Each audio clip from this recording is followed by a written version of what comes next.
მაშასე დავიწყოთ საუბარი ამ თემებზე და არა მარტო ამ თემებზე ბატონ შალვა ნათელაშვილთან. მადლობა ბატონ შალვა გადაცემაში. მადლობა თქვენ. ბევრი თემა დაგროვდა, მაგრამ მათ შორის რა თქმა უნდა მთავარია საერთაშორისო მასშტაბის სკანდალი, რეზონანსი, რომელიც მას მოყვა როგორც ქართულ საზოგადოებაში, ასევე მის ფარგლებს გარეთ და უკავშირდება დღემდე საქართველოსთვის მის დამოუკიდებლობის ისტორიაში უპრეცედენტო მოვლენას, რასაც ჰქვია HV საკმაოდ დასაბუთებული, რომ ადგილობრივმა ან ხელისუფლებამ რეჟიმმა საკუთარი მოქალაქეების წინააღმდეგ გამოიყენა ქიმიური იარაღი. თქვენ რა შთაბეჭდილება დაგიტოვოთ არა მარტო BBC-ის საგამოძიებო დოკუმენტურმა ფილმმა, როგორ შეაფასებდით ამას როგორც პოლიტიკოსი და ამავე დროს როგორც სამართლის ერთ-ერთი საუკეთესო მცოდნე? მშვიდობიანი ღამე და მომავალი მინდა უსურვო ჩემს ქვეყანას ყოველგვარი ქიმიური კომპონენტების გარეშე და არ ჩამითვალოთ თავის ქებაში. ალბათ ახსოვს საზოგადოებას რამდენიმე ხნის უკან მე ვთქვი, რომ შეიძლება დადგეს დრო, თუ ასე გაგრძელდა და ივანიშვილს მოენატროს სანქციები, რადგან მისი გზა წავიდეს ჰააგის ტრიბუნალზე. ჰააგის ტრიბუნალი გახლავთ ის ორგანო, რომელიც იხილავს სწორედ კაცობრიობის წინააღმდეგ ჩადენილ დანაშაულებებს, სადაც ერთ-ერთ პირველ კატეგორიად გადის ქიმიური იარაღის გამოყენება. მარტო ბოლო წლების პრეცედენტებს თუ შევხედავთ, შემზარავია თვითონ ფაქტი ამ ნივთიერებების რეალიზაციისა ხალხის წინააღმდეგ და დამნაშავეთა ბედიც. მოგეხსენებათ ის ალმაჯიდი ქიმიური ალი ერაყში, სადამ ჰუსეინთან ერთად იქნა სიკვდილი დასჯილი, რადგან გამოიყენა ეს საშუალებები ქურთი პროტესტანტების წინააღმდეგ. მანამდე იყო აუმ სენრიკიო ტოკიოში მეტროში რო გაუშვეს ზარინი და დახოცეს ხალხი, მისი ხელმძღვანელი ამ სექტის და ხელმძღვანელობა ასევე სიკვდილით იქნა დასჯილი და აღარ არის საუბარი ასადზე, სირიის პრეზიდენტზე, რომელზეც სერიოზული ეჭვები იყო ასევე, რომ გამოიყენა ქიმიური იარაღი, მისი რეჟიმი მოხვდა სრულ სანქცირებაში და ბოლოს დაემხო და ეხლა მოსკოვიდან გამოიყურება.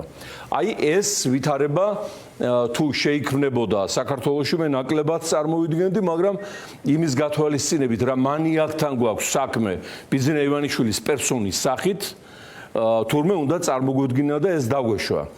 ეხლა არ მინდა მე ძალიან მოგონებებში გადავარდე, მაგრამ 2008 წლის 30 იანვარს სასწრაფო ოპერაცია გამიკეთეს მე ვენაში, საუნივერსიტეტო კლინიკაში პროფესორმა ერსტ ვოლნერმა, ნუ ფაქტურად წასული ვიყავი უკვე და მომატრიალეს აქეთ სააქაოში. და მითხრა მან რომ ეს რა სიმპტომიც აღმოჩნდა საოპერაციო, ემართებოდათ ამერიკელ მფრინავებს 18000 მეტრის სიმაღლეზე ვიეტნამში ომის დროს ან ქიმიური ნივთიერების შედეგად. მფრინავი ხო არ იყავი, არა მეუთხარი, არ მიმფრენია სამხედრო მიზნებით ავიაგამანადგურებელზე ამ სიმაღლეზე მე-12 ვიეტნამის ომში. შემდგომ გამახსენდა აი ეს ისტორია, რაც ნუ ნაწილობრივ მოყოლილი მაქვს, მაგრამ ახლა შეიძლება სრულად გავხსნათ ფრჩხილები. 2007-6 თვით ადრე პადრი პატრაკაციშვილმა მიმიწვია თავის ფანჩატურში, გეზოში რო ქონდა სტუმრებს იღებდა, ზოგადი საუბრის შემდეგ ნუ შევატყურო პოლიტიკაში აპირებდა შემოსვლას, მე გამაცილა ავტომანქანამდე და გზაში მკითხა შენ დაცვა თუ ყავსო შალოღდა. უთხრე ხლა რა დაცვა იმ დაცვის ხარჯების თავი რომ სადა ჩვენ პარტიას აქტივისტები ნუ დამყვებენ ღონისძიებებზე თუ საჭიროა მეთქი. ამას იმიტომ გეუბნებიო უკვე დაწყებული იყო კონფლიქტი იმ რეჟიმთან და შესაბამისად ივანიშვილთან. ივანიშვილი იმ რეჟიმის მხარეს იყო მაშინ. კონფლიქტი იყო დაწყებული და ამას იმიტომ გეუბნებიო რომ ივანიშვილს შეკვეთა აქვს მიცემულიო ჩემზე და შენზეო რომ მოგწამლონო სპეცსამსახურებისთვისო. არ დაუკონკრეტებია რომლისთვის. მეც ვაფინანსებ სპეცსამსახურებშიო ვიღაცეებსო და ინფორმაცია მომივიდაო. ეხლა ის მოსკოვში საფინანსებდა ის და ბერეზოვსკი, ხო, თავის ხალხი ყავდა. ამიტომ ვიყავიო ფრთხილადო. ეხლა მე ეს ჩავთვალე რომ პოლიტიკაში აპირებს მოსვლას და უნდა ეხლა ხვაური სატეხვა რო არ იქამ კლავენ, როგორც იციან ხოლმე მაოპატიურებენ, იქ ჩამისაბდნენ ასე შემდეგ. არ მივიღე რა სერიოზულად ეგ ამბავი. და როდესაც ოპერაცია გამიკეთეს ვენაში 6 თვის შემდეგ და დამირეკა ლონდონიდან მითხრა რომ აი ხომ გითხარი და გაგაფრთხილეო. მე ვთქვი კი გამაფრთხილე, მაგრამ ახლა დღეში 1000 კაცს ვართმევ ხელს და ის დიკუმარვინი ისეთ ნივთიერება ბერიას ინიციატივით შექმნეს NKVD-ს ლაბორატორიაში, პროსტიტოს მოკლა უნდათ იუგოსლავიის პრეზიდენტის. მე გადაიფიქრეს, მაგრამ ეს ნივთიერება დარჩა სპეცსამსახურების განკარგულებაში და მას იყენებენ პოლიტიკური მიზნებისათვის. მე ვთქვი ახლა იქ სპირტიანი კაცი ხوار მედგებოდა და გავიწმინდავდა იმ წუთში იმ ხელს, ნუ რა შეიძლება ანტიდოტი უნდა კონდეს გაკეთებული. ხო და დეტალებსო გეტყვიანი ჩემი წარმომადგენლები კვირას ჩამოვლენო მანდო ვენაშიო. კვირა დილა გათენდა და დამირეკეს რომ პატარკაცშვილი მოკვდა იმავე დიაგნოზით. ხო, ეს რა თქმა უნდა მე იურისტი ვარ და უდანაშაულობის პრეზუმპცია არ მინდა დავარღვევ არც ეხლა, მაგრამ აი რომ ვაანალიზებ სიტუაციებს, ეს მაშინაც გამკეთებელი იყო ამის და ეხლაც ამის განკარგულებით არის ძალადობა, არის ტერორი, რეპრესიები, თავყბის დამტოვება ბავშვებისათვის, ამ ნივთიერებების შესხმა და ისეთი პათოლოგია დარწმუნებული ვარ, სიამოვნებით უყურებს აი ამ კადრებს და სტკბება და აძლევს იქ მოხსენებებს მოსკოვში, რომ აი ასე კარგად უმკლავდები თავისუფლებისათვის მებრძოლ ხალხს. შესაბამისად, მე შემიძლია მთელი პასუხისმგებლობით განვაცხადო, რომ გზა ივანიშვილის და მისი ხროვის ლიდერების და შემსრულებლების მიემართება ჰააგის ტრიბუნალისაკენ და ეს რამდენად აქვთ გაცნობიერებული მათი პრობლემა უკვე და არა ქვეყნის და მსოფლიოს საზოგადოების. არავინ არ აპატიებს არც შიგნიდან არც გარეთ, ჯერ რაც გააკეთა პოლიტიკურად, როგორ ამოაგდო ქვეყანა განვითარების გზიდან, როგორ დაუკარგა გეოპოლიტიკური ფუნქცია, როგორ დაამხო და დაამცრო სახელმწიფო, როგორ დაგვიყვანა უმცირესობამდე უმრავლესობა ერი, როგორ გვიწყობს არაბიზაციას, როგორ გადაგვიტრიალა ყველაფერი თავზე დაგვამხო და როგორ იშოვა მილიარდები ჩვენი უბედურებით, რა კლანი წამოგვიზარდა, რომლის წარმომადგენლებს მინიმუმ ერთი კორპუსის მშენებლობა აქვს თბილისში დაწყებული, რომ ჩამოასახლო მთელი აზია და აფრიკა აქ გაქცეული ქართველების სანაცვლოდ. აი ამ ყველაფრის გარდა დამაგურგონებელ სტადიაში შევიდა რეჟიმი, რომელიც ვიმეორებ ითვალისწინებს საერთაშორისო კონვენციურ პასუხისმგებლობას, რომელზედაც არ ვრცელდება არანაირი ხანდაზმულობა. შეიძლება თუ არა რამენაირად თავი აარიდონ ამ შედეგს და პროცესს სუსის მიერ ჩატარებული გამოძიებისა და ოფიციალურად გამოცხადებული ვერსიის პირობებზე. თქვენ ამავე დროს გამოძიებელიც იყავით და ხელმძღვანელობდით პროკურატურაშიც ძალიან მნიშვნელოვან გამოძიებებს და აი როგორც ამ ხრივ პროფესიული გამოცდილების ამ ნაწილიდან გამომდინარე არის თუ არა შესაძლებელი აი ამ გარკვეული ბრალისა და BBC-ს დოკუმენტური მასალების კვალობაზე გამოძიების პირობებში ადგილობრივი ხელისუფლების წინააღმდეგობის მიუხედავად დადგინდეს ჭეშმარიტება. დავიწყოთ იქიდან, რომ BBC არც ერთ შემთხვევაში საკუთარ იმიჯს და რეპუტაციას სასწორზე არ დაძლებდა, რო არ ყოფილიყო დარწმუნებული იმაში, რა სიუჟეტიც გადაიღო და რაც გაახმაურა. მეორედ გავიდა გუშინ გავიდა მეორედ BBC-ზე კიდევ ეს. ამ ტელევიზიისათვის პრესტიჟი და საიმედოობა და ინფორმაციის სანდოობა არის უპირველესი. დანარჩენი მაპატია და აი მათ სახელმწიფო ინტერესები და გეოპოლიტიკური, მაგათ ეგეთ რამები არ იციან. შესაბამისად, მათ აქვთ ის დოკუმენტები, დარწმუნებული იყავით, რაც იმ სიუჟეტშიც არ არის ჯერ. ეს სხვა შორის ბატონმა შერგელაშვილმა გუშინ მოყვა ჩემთან პირდაპირ ეთერში, რომელიც იყო შინაგან საქმეთა სამინისტროს, ანუ განსაკუთრებულ დავალებათა დეპარტამენტის შეიარაღების უფროსი, რომელიც ერთ-ერთი საკონცო მოწმე, მაგრამ აღმოჩნდა, რომ ის არ არის ერთადერთი. და მეტიც მან თქვა, რომ მე წინ დამიდეს დოკუმენტები, რომლის შესახებაც მეც არ ვიცოდი ამდენი დეტალიო. ანუ გადაწყვეტილებების მიღების ჯაჭვის ყველა შემადგენელი რგოლი დაწყებული უმაღლესიდან დამთავრებული მანქანის ოპერატორამდე ყველა სახელმწიფო ბრძანდებოდნენ და მასთან დააზუსტეს. თქვენ შეიძლება არ გაქვთ ეს ინტერვიუ ნახი და გირჩევთ რომ აუცილებლად ნახოთ რატომ ბატონ შალვა, იმიტომ რომ ის მოყვა შერგელაშვილ ჩემთან ინტერვიუში გუშინ დროებაში, რომ მასთან კომუნიკაცია ჰქონდათ სხვადასხვა ეტაპზე არა მარტო BBC-ს გამოძიებელ ჟურნალისტებს, არამედ ბოლო საფეხურებზე უკვე იურისტებს. და მათ შორის მასთან შეთანხმდა ინდივიდუალურად, რომ ჰააგაში ამ საქმის წარმოების პერსპექტივის გათვალისწინებით ის იაზრებს თუ არა სულ პასუხისმგებლობას, რომ მოწმეთ შეიძლება წარდგეს იქ მტკიცებულებებთან ერთად და მასთან ერთად ეს საკითხი გაიარეს. ანუ როგორც ჩანს, ეს ძალიან ბევრი ფილტრის და ძალიან ბევრი გარემოების გათვალისწინებით უკვე ჩამოყალიბებული ჟურნალისტური ვერსია იყო ამ შემთხვევაში. ბრალ სიტყვას არ ვახსენებ შეგნებული. რაც მთავარია, იქ არის მასალები, რაც სიუჟეტის არ ჩაუდიათ, ჯერ ნიშნავს იმას, რომ ნუ სტარტზეა საქმე და ამათ არაფერი შეიძლება. რაც შეეხება მათ მიერ ჩატარებულ გამოძიებას, მათ მიერ ჩადენილ ქიმიური თავდასხმის ფაქტზე, ეს დაახლოებით იგივეა, რომ ქურდების ჯგუფმა, რომლებმაც გაიტანეს კონკრეტული ბინა თუ მუზეუმი, შექმნა საგამოძიებო ჯგუფი და საკუთარ თავზე და საკუთარ როლებზე გააკეთონ სამართლებრივი დასკვნები, რომლის შედეგი იქნება ერთადერთი არ არის დამნაშავე, არ ყოფილა ისინი ბინაში, იყო სადღაც მალდივის კუნძულებზე დასასვენებლად და რა უნდოდა ბელინსკის ქუჩაზე თბილისში. აი ეს დაახლოებით ამიტომ მათ გამოძიებებს, მათ ფარატინა ქაღალდებს არავითარი შედეგი არ აქვს და არ ექნება. არც არავინ დაიჯერებს 5 დღიანი გამოძიების შედეგებს და თუნდაც 5 წლიანი ყოფილიყო დაინტერესებულ მხარეს არავინ გამოძიებაში არ ენდობა. ამიტომ ამ საქმეს აქვს ჰააგაში უდიდესი პერსპექტივა, ძალიან რეალური პერსპექტივა, ხოლო ივანიშვილს შეიძლება ელოდებოდეს საერთაშორისო საპოლიციო ოპერაციის გზით ჰააგაში ეტაპირება, როგორც ეს მოხდა ბელგრადიდან იუგოსლაველი დიქტატორის, სერბეთის დიქტატორის მილოშევიჩის პრეცედენტზე იმ განსხვავებით, რომ მილოშევიჩს კი ომის დანაშაულებები ბრალდებოდა და შესაბამისად კაცობრიობის საწინააღმდეგო ქმედებები, მაგრამ ქიმიური იარაღის მსგავსი არაფერი.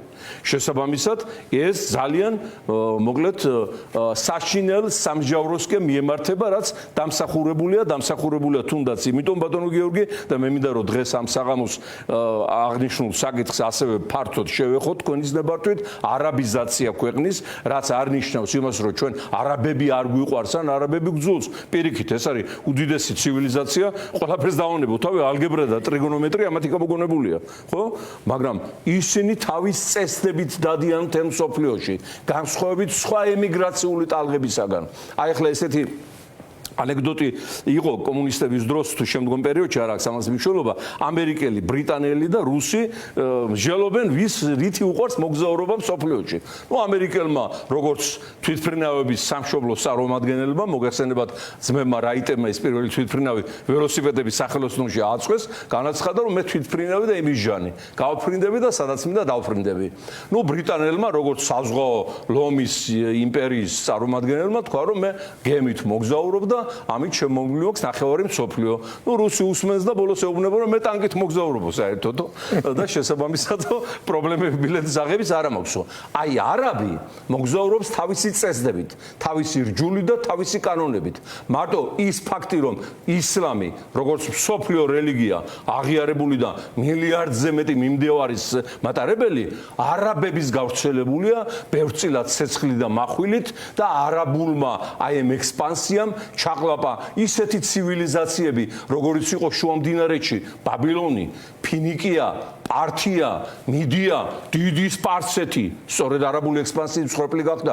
დავანებოთ ყველაფერს თავი ეგვიპტური ცივილიზაციის მემკვიდრეები დღეს არაბები არიან და ისინი არიან იქ ბატონ-პატრონები და მთელი ჩრდილოეთი აფრიკა, რომელიც იყო კართაგენის და ბერბერების და მაროკომდე. თქვენ ეხუმრებით მათი დასახლებების აღშენებლობას, მათი მოსახლეობის აღშემოშვებას, არავითარი ჩვენი არ დარჩება აქ. ხოხიძე გეუბნება რომ ეს არის უბრალოდ დეველოპერული პროექტი და ამ შემთხვევაში რაღაც დიდ ტალღაზე გაზვიადებულია. ივანიშვილის დეველოპერული პროექტი სამშობლოს გაყიდვის დარგში არის კობახიძეები, დინარაძეები, პაპუაშვილები, ესენი ვინც ყავდა და ვინც ყავს და მათი ადგილი ქართულ მიწაზე არ არის. შესაბამისად მე ძალიან კმაყოფილი ვარ, რომ ქართველმა ხალხმა სწორად გაიგო საფრთხე იმისა, რომ უკვე ეროვნულ უმცირესობად უნდა რომ გადაგვაქციოს ბიძინა ივანიშვილმა, მე მინდა თქვენ მადლობა გითხრათ, რომ ეს არაბიზაციის ამ ხედულობაში მაქვს მოსახლეობის აქედან გასვლის და ახალი მოსახლეობის შემოსვლის ფაქტორი. მარტო არაბეთიდან არა, პაკისტანიდან, ინდოეთიდან, ყველა ნიგერიიდან, ბანგლადეშიდან, სადაც კი უფლება აქვს რომელიმე ქვეყნის განვითარებული ქვეყნის მოქალაქეს შევიდეს არაბულ ქვეყნებში უვიზოთ, არაბული სამყაროს მოთხოვნით ივანიშვილი წავიდა საკანონმდებლო ცვლილებაზე და ჩვენთანაც მისცა უვიზო შემოსulis უფლება ბანგლადეშის, პაკისტანელს და ავღანელს. რატომ? ხო ხვდებით? არაბებმა რომ მოიცილონ ეს ემიგრანტთა ტალღა თავიანთი ქვეყნებიდან და აქეთ გამოყარონ. ეხლა აქ რო დაიწყებენ ღმერთმა აქნას მშენებლობას იმ გონიოსი და თბილისსა და რუსთავს შორის იმ უშებს შემოიყვანდნენ და იმათ დაასაქმებენ ბანგლადეშს და ნიგერიელს და სომალელს და სუდანელს და ერიტრეელს და ეთიოპიელს. ესა გათვლილი. იაფი მუშახელია და შეიძლება მორჩილი მუშახელია პრეტენზიებს არ წამოუყენებს ახლა ქართული მუშა იქ ძალიან მძიმედ იმუშავებს, იმიტომ რომ ბოლოს პატრიოტული ჭეა შეაწუხებს და იქ პრობლემები შეექმნება. გარდა ამისა ადგილობრივი მოსახლეობასთან ურთიერთობა რთულია მათთვის შემოყვანილი, თქვენ სწორი ბრძანეთ, ბევრად ჰარმონიულია და სხვა. ამიტომ ჩემო ძვირფასო მეგობრებო, დღეს ყველაზე დიდი საფრთხე არანაკლები ქიმიური თავდასხმის, რა თქმა უნდა ეს საშინელება რაც მოხდა და ამის გძიება და კვლევა კიდევ წინ წავა და ბევრი სიახლეები გველოდება, მაგრამ არანაკლები ქიმიურ თავდასხმაზე არის ქვეყნის არაბიზაცია, რასაც აპირებს მილიარდების საშუალებლად ბიძინა ივანიშვილი და ის ფაქტი, რომ რა თქმა უნდა ეს პროექტი შეთანხმებულია მოსკოვთან, ვიმეორებ, არავითარი რუსოფობები არა ვარ. პირიქით, ძალიან ბევრ საკითხებში მიჭერდე და სამშობლოს ღალატის მუხლი მომიყენეს რუსეთის აგენტობის გამო ხო გასწოთ 2008-ში, ხო? არავითარი რუსოფობი არ მაინტერესებს, მაშინ მე ვამბობდი, რომ ეს არის მეზობელი, ჩვენ ვერ გავფრინდებით ვერც ისინი, ვერც ჩვენ უნდა რაღაცა საერთო ენა მოვნახოთ, ვითანამშრომლოთ. აი ამის გამო. მაგრამ მე გეუბნები თქვენ, რომ ეს არის მეგობრებო, შეთანხმებული მოსკოვთან, არაბიზაცია ქვეყნის. ეხლა იქ წერენ Facebook-ში მოსკოვს რაში უნდა აწყობდეს? ხო, აი რაში უნდა აწყობდეს, რომ მოსკოვსო ისლამიზაციაო. რას ქვია არ უნდა აწყობდეს? მოსკოვს აწყობს დაჩოქილი საქართველო. აი როგორ მოხდა მე-18 საუკუნის ბოლოს გეორგიევსკის ტრაქტატი გაუფორმეს ერეკლე მეფეს, აიღეს ვალდებულება რომ დაგვიცავდნენ სპარსელებისგან და დაცვის მაგივრად მაქსიმალურად წაახალისეს აღა მაჰმად ხანი, რომ მოეხდინა საქართველოში ის ცნობილი აგრესია და მუხტზე დაჩოქილი შევეტრიეთ ბოლოს რუსეთის იმპერიაში და აქეთ წამოეძახებინათ, რომ აი მე თქვენ გადაგარჩინეთ. ეხლაც იგივე მოდელია. ეხლაც იგივე მოდელია რომ არაბიზაციას გადაგარჩინეთ, თურქიზაციას გადაგარჩინეთ, აგერ ჩვენს გარეშე თქვენ ვერ იარსებებთ როგორც დამოუკიდებელი სახელმწიფო და ამასთანავე კიდევ ერთი მნიშვნელოვანი მომენტი მეგობრებო, გავითვალისწინოთ რომ არც ერთი არაბი, არც ერთი ამერიკელი, არც ერთი ფრანგი, არც ერთი ავსტრალიელი ამ მილიარდებს არ დააბანდებს, ან მილიარდიან გარიგებას ხელს არ მოაწერს. თუ 35 კილომეტრში მდგარი რუსეთის საოკუპაციო ჯარის ხელმძღვანელ სტრუქტურებთან არ ექნება გარანტია, რომ ის ბიზნესს არაფერი არ დაუშავდება. ეს პირდაპირ გარანტია მიცემულია მოსკოვიდან, რომ მიდით, ააშენოთ, ჩვენგან არაფერი ხელი შეშლა არ გექნებათ. შესაბამისად, ჩვენ უნდა მაპატიეთ გლობალურად დავინახოთ ის გეოპოლიტიკური ქარიშხლები, რომელიც ჩვენს თავზე ტრიალებს და არაფერი არ ხდება ქვეყნის შიგნით ისეთი მეგობრებო, რაც გეოპოლიტიკის გარეშე შეიძლება წარმოიშვას. ჩვენ როგორც ერმა, სახელმწიფომ, პოლიტიკურმა გონმა თუ დარჩა ასეთი ხელისუფლებაში არ დარჩა. ყველაფერი უნდა გავაკეთოთ, რომ გეოპოლიტიკური ქარიშხლები გამოიყენოთ ჩვენ სასარგებლოდ, აი როგორც ქარის წისქვილები, ქარის ელექტროსადგურები ევროპაში უკვე ენერგეტიკის მნიშვნელოვანი კომპონენტია, აი ესე ჩვენ სასარგებლოდ შემოატრიალოთ და დღეს ახლა ეს გეოპოლიტიკური ქარიშხლები ტრიალებს ივანიშვილის და მისი ბანდის სასარგებლოდ, რაც შეიძლება მეტი ფული იშოვონ, რაც შეიძლება მეტი ხალხი აქედან გაყარონ, რაც შეიძლება მეტი არაბი შემოიყვანონ, ქართულის ნასახი აღარ დატოვონ და საქართველოს წაშალონ სოფლოს პოლიტიკური რუკი და რასაც ვერ მოესწრებიან, მაგრამ ამას უნდა ბრძოლა და ამ ბრძოლას ჩვენი ხალხი ღირსეულად ეწევა აგერ სოფლოს დასანახად.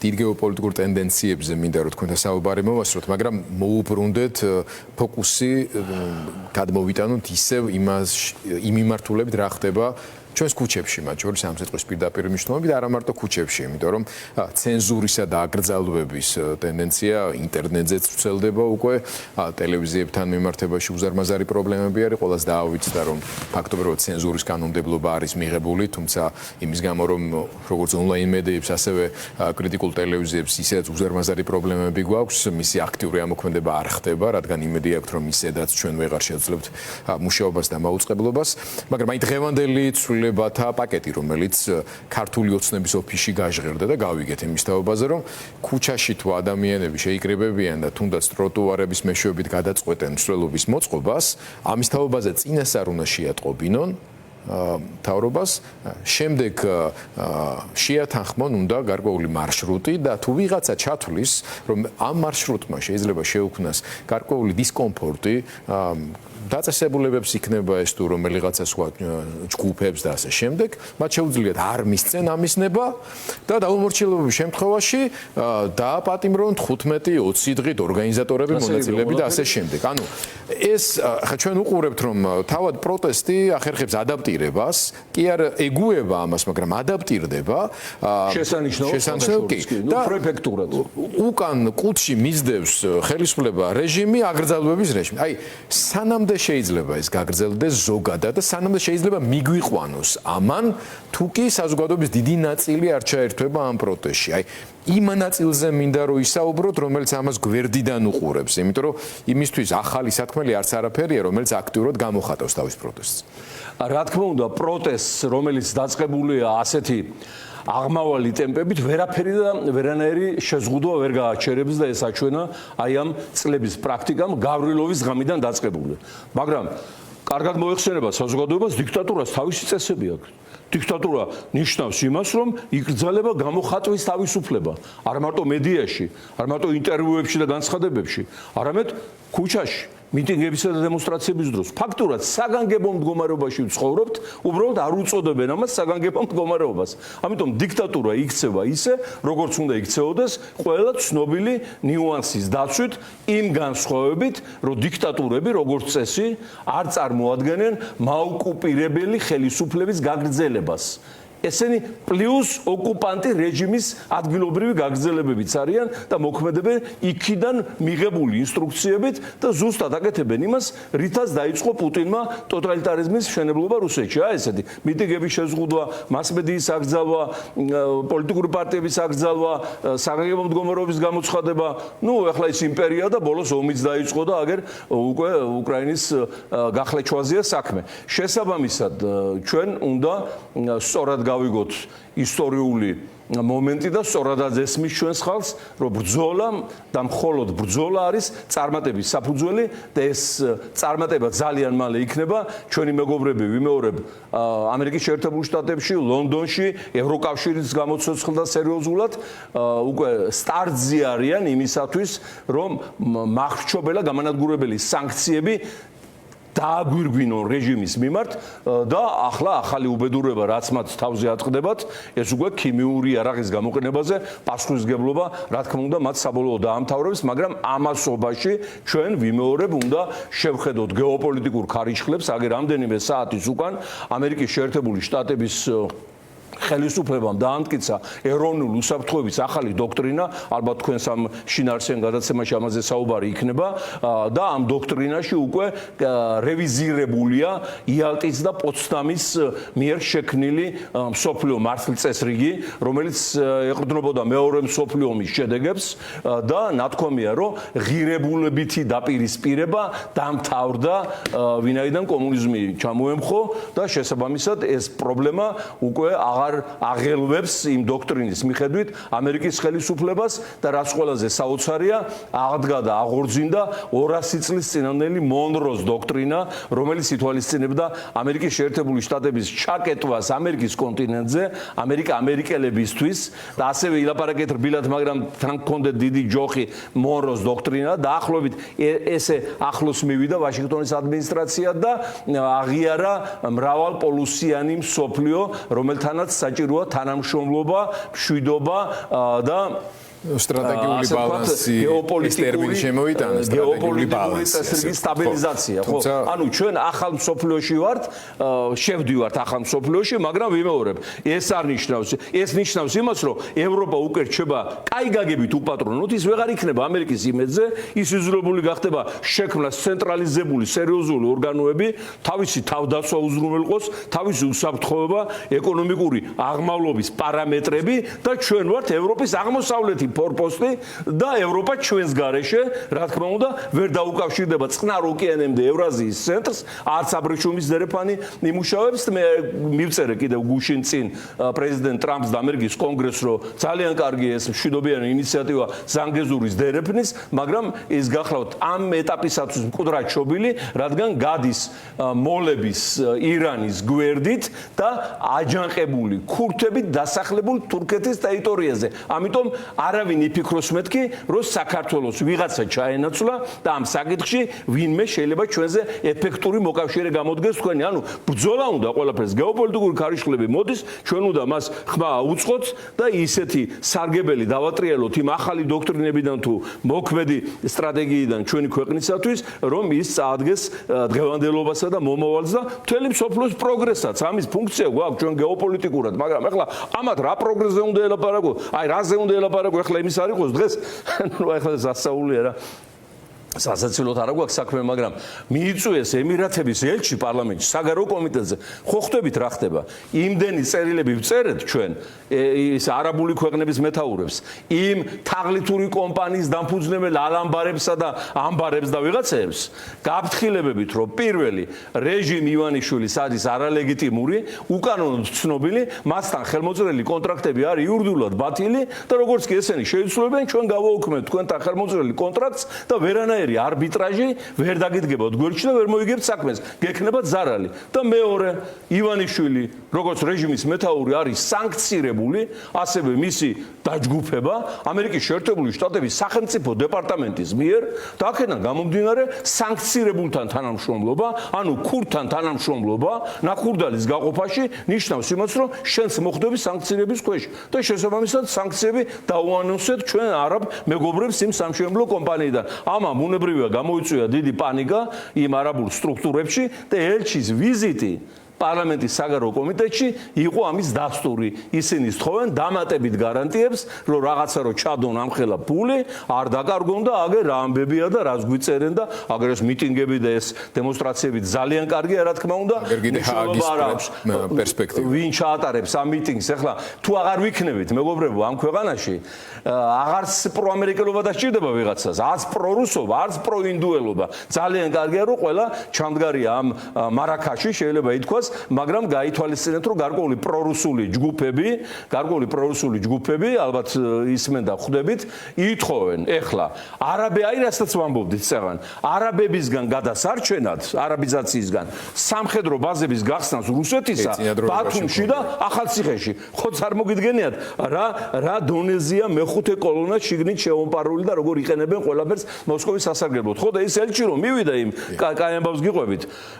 კიდე ერთი კითხვა მინდა რომ მაბადეთ მაგითხონ თუ შეიძლება დავკვირდა ხალხო რომ 10 სტუდენტსო ზაჰაიანის უნივერსიტეტში მოგიმზადებთო ეს იმ ფონზე როდესაც კობახიძე ივანიშვილის რეფორმით რომლებსაც ბეჭდით პროდუქციასთან ალერგია აქვს დაწმუნებული ვარ მათი რეფორმით ესე იგი ჩვენს ბავშვებს ახალგაზრდობას ეზღუდებათ ევროპა ამერიკასთან ურთიერთობა ვეღარ ისწავლიან ოქსფორდში იელში კემბრიჯში სორბონში ჰარვარდში კოლუმბიაში იმიტომ რომ ეს რეფორმა აბსოლუტურად წინააღმდეგობაშია ბოლონის პროცესთან და გვამისამართებენ არა მარტო როსტოვში და ირკუტსკში, არამედ აგერ ახლა ახალი ამბავი გვითხრა, რომ ისწავლიან იმ ზაჰაიანის სახელობის უნივერსიტეტში და აგერ დიდი პატივისცემით ახლა სახელი უნდა მეგობარი რეჟიმის მეთაურისა უნდა სრულად ვიცოდე და ალბათ არაბიზაციის შემდეგ ამას გაგვაზეპირებინებენ. აი ამ ზაჰაიანს რა ქვია იცით სრულად?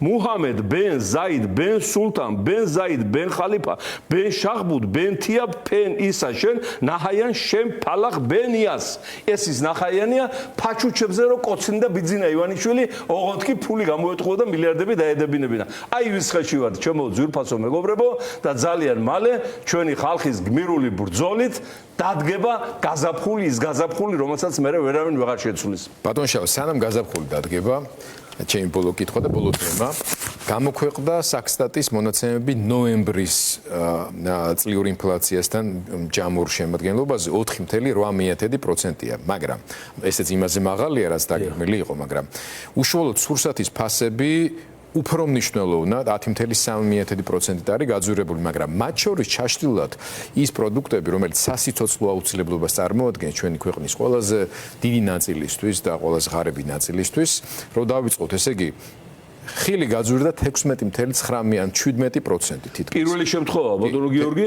რომ თბილისში ივლისის ბოლოს ბალი ღირდა 23 ლარი. ეგეთი არავინ არ მოსწრები ეგეთ რაღაცას. თევზეული გაძვირდა 15.5%. ზეთი და ცხიმი გაძვირდა 14.9, თითქმის 15%. პური 13.6%. ყავა და ჩაი 12%, ჩაქარი და სხვა ტკბილეული 11.6%, წყალი და წვენები 8.6%, რძე, ყველი და კვერცხი 8.5%, ხორცზე და სხვებზე აღარ ვლაპარაკობ და 20 ლარი მოემატა სტანდარტულ პენსიონს. 6,000 ლარი პარლამენტის წევრების ხელფასს. აი ამ სოციალური სიდუხჭერის ფონზე სიტუაციის ასეთი დამძიმების გათვალისწინებით რა როგორ აისახება ეს არა მარტო სოციალურ ფონზე, არამედ ამ ადამიანების განწყობაზე, რასელით თქვენ თუ კი ეს სოციალურ-ეკონომიკური პოლიტიკა გაგრძელდა, სანამ შეიძლება მიიყვანოს ჩვენი ქვეყნის მოსახლეობის დიდი ნაწილი. აი როგორც დიქტატურას აქვს აუცილებელი ატრიბუტი, რომ ჩაახშონ მიტინგები, დემონსტრაციები, აზრის გამოხატვა, დაიჭირონ ციხეში პოლიტიკოსები, პროტესტანტები და სხვა და სხვა, ისე ოლიგარქთა მმართველობას, ანუ მდიდართა კლანის მმართველობას აქვს აუცილებელ ატრიბუტად ფასების წარმოუდგენელი ზრდა, რომ მეტი მოგება მიიღონ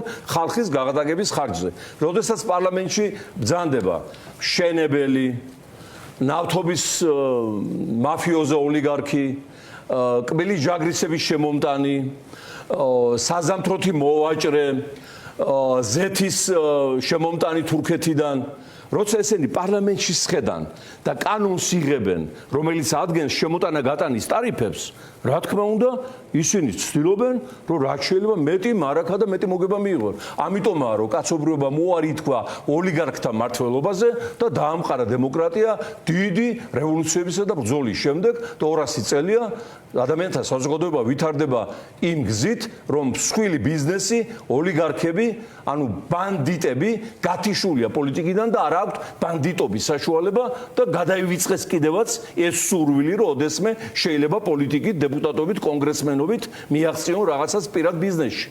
შესაბამისად, სანამ ჩვენ აი ამ ხროვას მილიონერების ორფეხა მაბადეთ ღორებს, ღორს კიდევ აქვს გაძღომის უნარი, დაიღრუტუნებს დაწვება. ესენი არ ღრუტუნებენ, აგრძელებენ ჭამას იმ გეჯიდან. აი ამათ არ მოვიცინებთ პარლამენტიდან, ხალხო.